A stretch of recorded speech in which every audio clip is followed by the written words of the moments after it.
My video from last fall about the 3DS, about why that was just a fantastic time to buy one, is continuing to get views. I responded to some of the more popular comments on there in my previous video that I'm going to have linked down in the description. But today we're going to talk about the biggest complaint I got on that video, which was that 2020 is not the ideal time to buy a dead console like the 3DS. I understand that since last fall when I made that video, it almost seems like the price of the 3DS has rose a little bit on the used market as they're no longer purchasable new, to my understanding, at the majority of stores. But I still think this is a fantastic time to own one.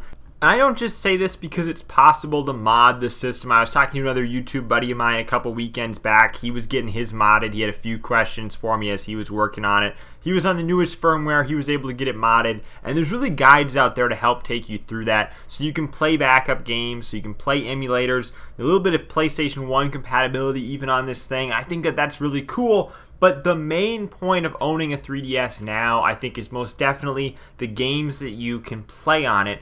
The 3DS isn't the Wii U. The Wii U exists to be used today really as a gimmick sort of device, like I talked about in my previous video, where maybe you're playing GameCube games on the couch while you're watching TV, something like that. That's the purpose of a Wii U, I think, today, because many of the games that originally appeared on the Wii U have since been ported onto the Nintendo Switch. The gamepad functionality was never really used as much as it could have been on the majority of games, and because of that, many of those games were able to be ported, at least the very good ones, were able to be ported to the Nintendo Switch. The Wonderful 101, I think, was really the last one we were waiting on seeing ported to the Switch, and now that's on the horizon as well. Now, the 3DS, on the other hand, I just don't see these games getting ported. With the form factor of the 3DS, having the two screens, it doesn't lend itself well to being played on an emulator, in my opinion, and that's something that I'm going to stick to. I just can't figure out how someone can play a 3DS game on, their Android phone on an emulator, and, they got their fingers just rubbing all over the bottom screen to use the buttons, but also to use the touch screen.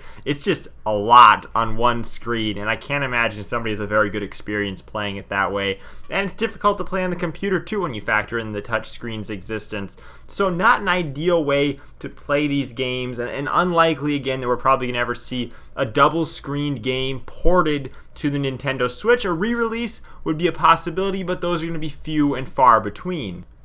And I think for the Pokemon fans among us, the 3DS is actually right now pretty relevant. And I say that just because of Pokemon Home's existence. If you're a hardcore enough Pokemon fan to own Pokemon Home and actually subscribe to that, I personally am not, then I recommend you check out every Pokemon game available on the 3DS, and even Black White 2, because I know that has compatibility with Pokemon Home, so that you can get as many Pokemon from those older games as you can, transferred forward, even if that means playing some of these 3DS Pokemon games for the first time in order to get Pokemon to transfer and move forward into the newer titles on the Switch. So whether you agree with me or not, I will cherish 3DS's existence for knowing that it is likely the last major handheld system we will ever see. There may, in the future, I could see there be some sort of mini re-release type thing. I could see the Game Boy or the Game Boy Color, heck, maybe even the Game Boy Advance get re-released here sometime in the future by Nintendo. Just like a $50 or $60 little handheld that comes preloaded with 20 games.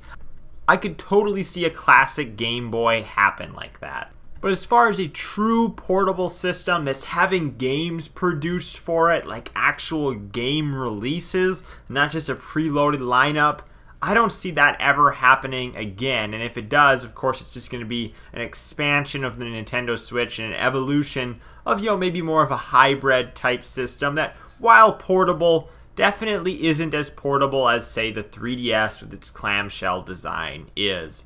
Thank you guys for watching. I'm Bailey, and I will see you in the next video.